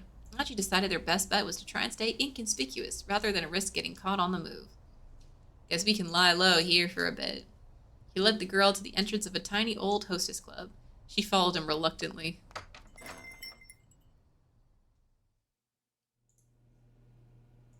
Achi flicked the switch inside the front door and a chintzy chandelier glowed to life. He sat the girl down on the small sofa beside the counter. She gave him a worried look. Achi felt a pang of embarrassment as he realized what she must be thinking. Oh, no, don't get the wrong idea. I'm not going to try any funny business. Someone I know used to run this place. It's not in business anymore, so I figure we're safe here. The girl chuckled at his evident discomfort. All right, then, she said. So, we good? We're good. Okay, well, good. Achi made a vague attempt to straighten his disheveled clothing. So, how about some introductions? I'm Achiendo, like I said earlier. You can just call me Achi. I'm Hitomi Aswa. You can call me Hitomi, I guess. With each new word out of Hitomi's mouth, Achi felt his heart sing. She was charming, personable, just about everything about her was captivating. Achi had never met another girl like her. Achi? What? Is something the matter? You were spacing out there for a bit. Achi shook his head to dispel his daze. Damn it, this is no time to be getting all starry-eyed. He needed to think of some way to keep her safe from the guy who was after her. Look, can you tell me what the heck is going on? Please, I need to know if I'm going to help you. Right, okay. I'm not really sure where to begin. Hitomi looked down, lost in thought. Apparently, hers was a long story. Alright, she said at last. I guess I'll just explain things as they happened. Wait, hold up. Can you keep it as simple as you can? I mean, I'm not really the sharpest tool in the shed. Complicated explanations ain't exactly my strong suit. Okay, Hitomi chuckled. I'll try my best. She got comfortable, then started her story.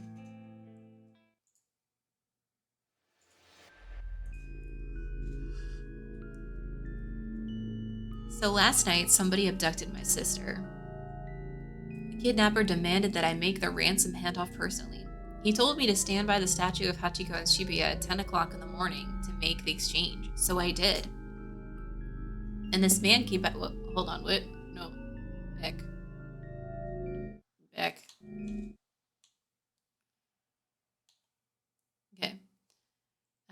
He told me to stand by the statue of Hachiko in Shibuya at 10 o'clock, so I did. And this man came by and took the attaché case with the money. And then afterwards, the other guy came with the cane turned up and pointed his gun at me. And whoa, sorry, hold up a sec. Hachi had suddenly lost the thread of conversation. Could you say that again, but like simpler? Huh? Sure. It's a spin-off anime written by Fate. Really? Oh my god. Okay, that's interesting. Just having trouble following is all.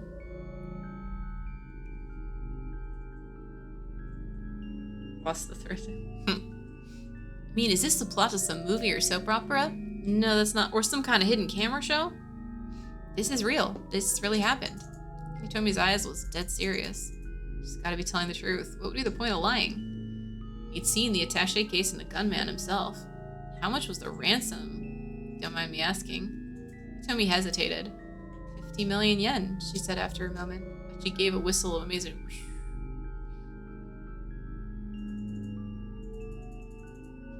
What's there? What? There was nothing there.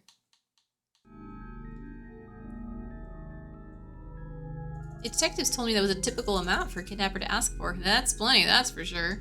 Guess there's good money and that sort of thing. As soon as the words were out, he realized his blunder. Sorry, I shouldn't have put it that way. He fidgeted awkwardly and Hitomi looked away. I'm an idiot, but I think I get this kidnapping thing. Oh goodness, I need some water. You're right, there's a lot of talking.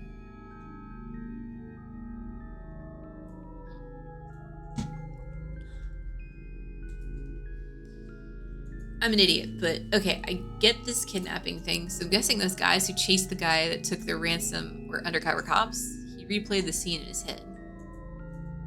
Then, the kidnapper took the attache case and ran, right? So if you were empty-handed, why'd that guy with the cane come after you? Honestly, not sure. Hitomi's words trailed off. This was clearly difficult for her to talk about. Anyway, we should probably get you to the police as soon as we... No, we can't do that. Hitomi's tone was resolute. I can't take this to the police. What? Why not? Ooh, she knows something. Achi waited for an answer, but none came. After a long and awkward silence, she stood up from her seat. I really appreciate the help, but I should go now. She gave Achi a deep bow. Right? She did. Was the way. Nuh-uh, hold on. What do you mean go? Go where? He hurried to intervene as she headed for the door. I don't want to cause you any more trouble. I'll figure out the rest on my own somehow.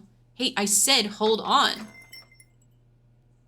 Tomi ignored him and opened the door, and their argument came to an abrupt halt. Standing there was the man with the cane, his revolver in his hand.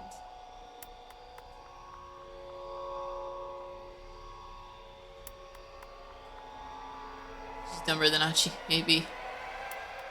Big game to stream. I mean, it's apparently not like a super duper many hours. It's certainly shorter than some of the other games I've played. Achi Endo's 10 o'clock story ends here. However, Shinya Kano has more to do. Read along further in Kano's story.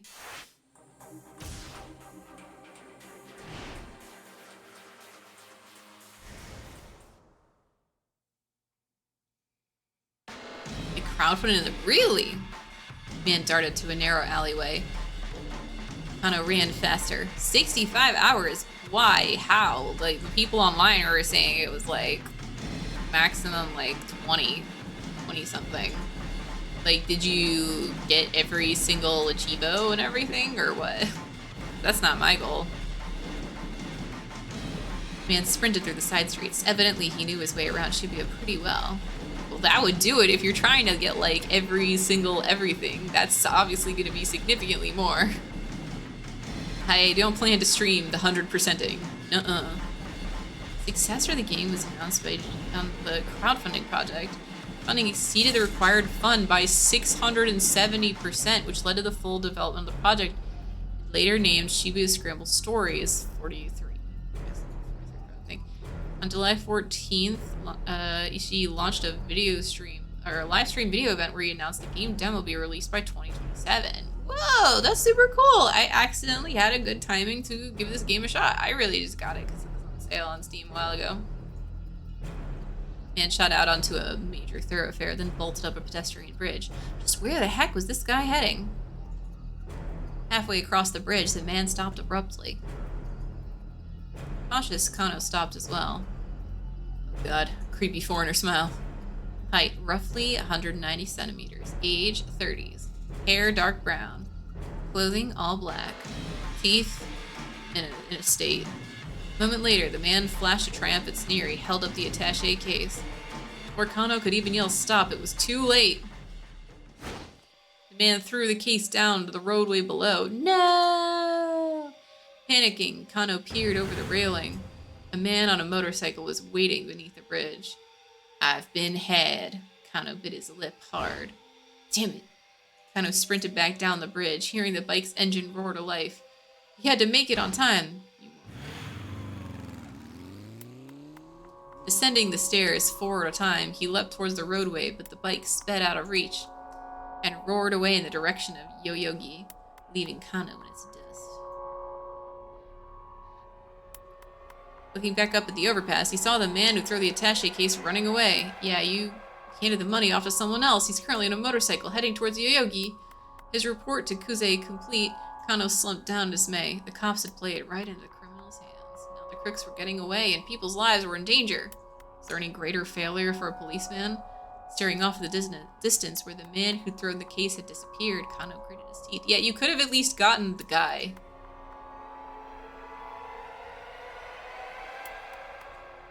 To be continued.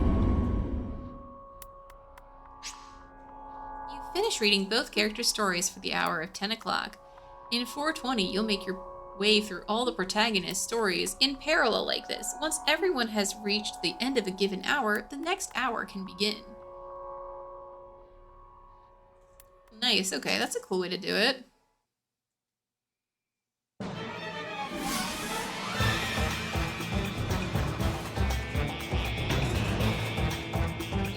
So, this is real time in real life.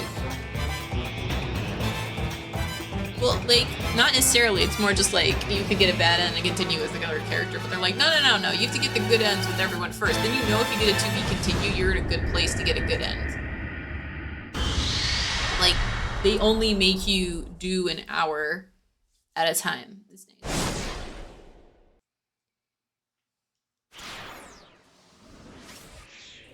Oh, it's like, hey look, Tama. This is the end of the tutorial for this part of the story. You can reread previous tutorial messages in the main menu. There's a lot of stuff. Okay, 420 has reached 11 o'clock. You have 5 protagonists available. Whose story will you read first? The cat. The literal cat person. I'm sorry, what?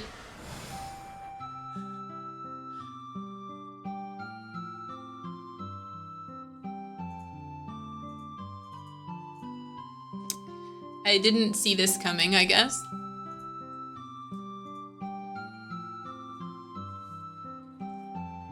It's so hot. Yeah, I imagine. It's so hot in this thing. Way too hot. I feel like I'm sitting in a sauna. Everyone else on the street looks nice and cool, but here I am getting treated to my very own personal midsummer heat wave. On top of that, I can barely see. Can barely breathe for that matter, but hey, what can I do?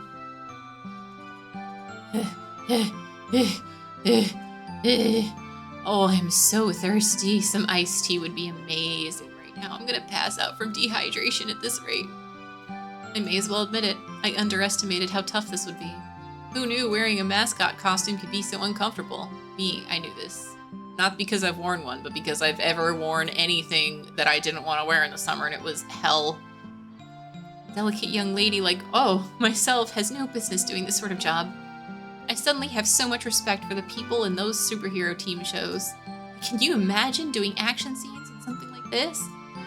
Heck, all I'm doing is standing here and I'm this close to calling it quits. I can't.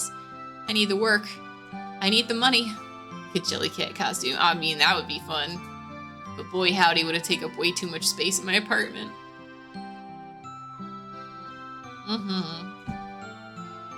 Thank you for the hydrate. Actually, it's important to hydrate. This is no atsui. It's no time to be a wuss. If I give up on this, what else am I possibly going to do? Check out the revolutionary new diet drink, Burning Hammer. Thrust a free sample towards passerby while shouting as loud as I can. Free sample, a free portion, usually quite small, of a product given to consumers as a sales gimmick, allowing them to test the quality and effect of a cosmetic or health product prior to purchase. Frequently referred to as trial size or freebie version of the product. In addition to passing out free samples on the streets, some shops also include free samples with purchased products. Please note that simply taking a product without paying for it in order to test it is theft. Don't do it. Come on and give it a try. Oh, it's no use. People just walk by one after the other. They avoid looking at the sample. Oh, I love free samples. I take every free sample of everything I can get, especially if it's a beverage or the food. It's been like this ever since I started standing here. What gives? You'd figure at least one person would have taken a bottle by now. I mean, it's free, but I haven't managed to give away a single one. If this keeps up, there's no way I'm getting paid. And then this whole miserable experience will have been for nothing. Just drink this and watch the pounds melt away. No exercising or dieting necessary. I can hear the desperation in my own voice. Just burn, burn, burn, burn those pounds away. They're giving me cold looks now. They probably think I'm some shyster trying to offload dodgy product. It's that simple. That's simple, folks. You just drink the weight away. I guarantee it. Ugh, this whole thing reeks of a scam to me, too. In other words, it is extremely dubious or suspicious. The word scam, referring to a type of dishonest scheme, is actually of unknown origin. Several folk etymologies have been proposed, including that it comes from a simple shortening of scandalous misdeeds, but these claims have little evidence to support them. Snake oiled up, right? Losing weight just by drinking some concoction is way too good to be true. But still, free is free. You'd think I'd be able to give one or two away. It's not like I'm not trying. Okay, Pep's out. Oh, they're 100% scam, but it is a free beverage. You can do this. Think about the money. Just start with one bottle. All right, I'm gonna give this bottle away to the next person I see, no matter what. Close my eyes and gather my determination. Just need to get started, and the momentum will build from there. Yes, the detectives. Right, eyes open. There are two people walking in my direction. Wait, two? Oh no, which one do I pick? If I keep waffling, they're both going to pass me by. I just need to hand this bottle off. Which of these guys look more likely to take it? I mean, this disheveled fellow, honestly, I feel like he would totally take it. We'll find out. Those that work on their own kill. Yep. Oh, yes. Very much so. That's true. Clutching the free sample in my furry fist, I try to force it off on the disheveled fellow to my right. To my surprise, he takes it. Huh? What's this? Yes, lifting an eyebrow as he looks at the bottle. I flap my fuzzy arms and strike a cute pose as I launch into the product pitch. It's Burning Hammer, the #1 new diet drink. Please give it a try. No thanks, man says. I'm good. I keep my arms held open wide and pretend I didn't hear that. Look, I'm in a hurry. You should give this to someone else. He tries to hand the sample back to me, but I hold my ground. And for a few moments, we are at a silent impasse. Maybe he's weirded out by my cat alter ego holding its freeze frame pose, because eventually he looks away, slips the bottle into his pocket, and walks off. I did it. I finally got someone to take one. There's still so many samples left. My brief surge of excitement dies before it can even fully take hold. I wonder how the other mascot is doing about now. There's a sales demo happening today at 1 o'clock at the Nilkane building. Huh? Looks like the chicken has handed all kinds of samples. I don't get it. How come no one's taking any of mine? What could I possibly be doing wrong? It was also the cosplay cop. It was him. It was he. Now we know he has that in his pocket for later. I look at the clock. It's a little after 11. My morning of wandering around hawking diet drinks is just about over. I'll need to get ready to head over to the sales demo. I'd love to take the costume off, but then I'd have to carry it. The samples I haven't given out are almost too heavy as is. Oh well, might not have gotten results, but I tried my best. I hope they didn't withhold with my pay or anything. Hey, what gives? You got that many left? Chicken speaks with a female voice. Yeah, I reply sheepishly. Thomas, bad salesman. She is trying. Nobody seems to want to take mine. Well, I mean, are you looking for the right targets? Huh? Like groups of girls or bored-looking older ladies? Those are the types you gotta be gunning for, you know? Wow, I hadn't even considered it. Now that she says it, it seems so obvious. This is a diet drink after all. course I'm not gonna have any luck trying to foist it off on random guys. Well, whatever, Chicken says. Here, give me the samples you got left. Hand over my samples and the chicken dumps the whole lot into her basket. I'll drink whatever's left so they don't find out you didn't pass them out. Just put them in the trash. You don't have to drink them. You poor chicken. Huh? Wait, like all of them? Yeah, all of them. The chicken sounds pretty confident in herself. These may just be sample-sized bottle, but still, they add up to a lot. I can feel myself on the brink of tears at the kindness of her offer. Thank you so much. It's a huge help. I bow deeply, which makes my mascot head wobble. I mean, yes. Listen, we gotta help them be better at their jobs. That's our goal. Leaving the station behind, we head down Center Guy towards the Nokane building. Multi-tenant office building in Odagawacho, located in Center Guy, Shibuya's downtown district. In addition to hosting the weight loss drink sales demo, the building is also home to the foreign capital protection firm Japan Cellcom, the IT mainstay Shibuya OnNet video game developer Shindai Tradco, isn't that who did this?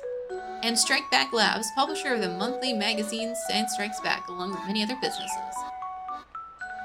Oh yeah, no, free energy drinks, free whatever. College students will take anything that has the word free. And me, I'll still take anything that has the word free on it, as long as it's not some tchotchke. If it's something I can get rid of later, that's important. The Burning Hammer sales demo is going to be held there this afternoon. The job's supposed to pay 10,000 yen for the day, but if we can sell at least 100 bottles at the demo, they promised another 10,000 on top of that. I need to make sure I sell those 100 bottles. I need that 20,000 yen, and I need ASAP. We arrive at the Nokane building, a run-down multi-tenant office complex. We head to the room where the Burning Hammer sales demo is taking place. There are already about 50 seats set out. Wonder how many people the free samples will pull in. The stage has been set up at the far end of the room. That's where I'm going to be standing, sipping Burning Hammer while explaining its effects to the customers. Hurry up and take that thing off. The chicken flaps her wings as she speaks. It's kind of early, but come on, let's have lunch. I'm starving. Now that she mentions it, I realize I'm pretty hungry myself. The demo's not starting for another 2 hours. I can't win a war against my stomach for that long. The chicken and I head to the waiting room where they set out our lunches for us. Mind getting my back real quick? The chicken asks. She arches her back towards me. Apparently she can't reach her own zipper. They had so much fun with these photos. So much fun. Sure, give me just a sec. I try to unzip the back of the chicken suit, but my own suit, thick, fuzzy fingers have a hard time of it. It's a holdup. I'm roasting in this thing. Hurry up and get it off me. Almost got it, just awkward with these meds. Finally, I get a hold of the zipper and yank it downward. A girl emerges from the chicken as if the chicken itself were an egg. Whew! I'm alive! Her red sweatshirt is drenched in sweat. Almost at once, she's kicking back and cooling off with a hand fan. Sorry, would you mind getting me too? I asked. Yeah, okay. I turn my back to the girl. I hear metal clanking behind me. At long last, I'm about to be free of this 5-ton fursuit. Huh? The girl murmurs awkwardly. What, huh? A spike of anxiety hits me. What's wrong? Yeah, that's a no-go. The zipper's busted. What? Yeah, sorry, this thing ain't coming off. What? My vision goes dark. Nope. No, no, no! I tug desperately at the costume, but no luck. I'm trapped inside. Ugh, what the crap? Oh, well, we can talk to the boss about it when he gets back, the girl says. I mean, it's not like we can just cut you off with scissors or anything. She sounds entirely unconcerned. It's so unfair. I need to get out of this stuffy, sweltering steam bath as soon as possible. All I can do is clutch my fist in impotent rage, probably. But anyway, good work out there today, the girl continues. I'm a Chiriko Osugi. Osugi, by the way. You can call me Chiri. She smiles as she introduces herself. I mean, I had a pretty cheery gal, after all. She breaks into a hearty guffaw. Oh, sure. It's nice to meet you. Yeah, for sure. So I guess you're not going to be able to eat lunch in that getup, huh? Huh? Oh, that's right. What should I do? Don't sweat it. Just leave it to me, huh? I'll eat both lunches myself. Girl, what? Cheery doesn't even wait for me to reply before reaching for my lunch. I'd be ashamed to let it go to waste, she says. She make it sound like leftover food is a bigger concern than my hunger. I can feel my appetite stirring all the more as she devours my meal with a satisfied grin on her face. A faint, pathetic gurgle rises from my belly. Yeah, that is serial killer origin story, right? I guess that's why she wants all the drinks and all the stuff. Mm-hmm. It's just a cheap little prepackaged box lunch, but now it looks like a feast. So what's your name? Tree asks. Her cheeks are still packed with rice. My name? Yeah. Oh, I struggle to think of an answer. My eyes alight on the piece of tamagoyaki clutched between Chiri's chopsticks. Oh, a yellow slab of lightly grilled egg wobbles to and fro. I can see the inside from the way it's been sliced, and it looks somewhat undercooked. Come on, what's your name? Oh, right, Tama. It's Tama. Wait, you mean like the famous cat? Well, ain't that fitting? Kiri chortles and stuffs a piece of tamagoyaki into her mouth and takes a big swig of iced tea. I am beyond jealous. I wish I could gorge myself on these lunchboxes till I'm full to bursting. Like even a cold glass of iced tea would be a lightsaber right now. I'm so thirsty, I'm starting to get dizzy. Maybe I really am getting dehydrated. This isn't good. If I don't do something, I'm gonna pass out before the sales demo even starts. Then I remember something. It just saved. Okay, it just saved. I'm worried if I keep going with this, it'll take a long time to get the next thing, but I'm also so curious about like the first choice.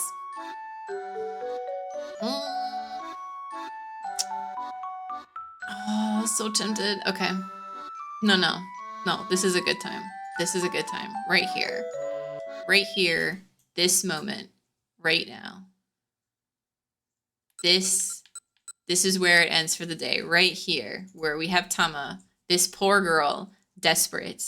Absolutely, completely desperate.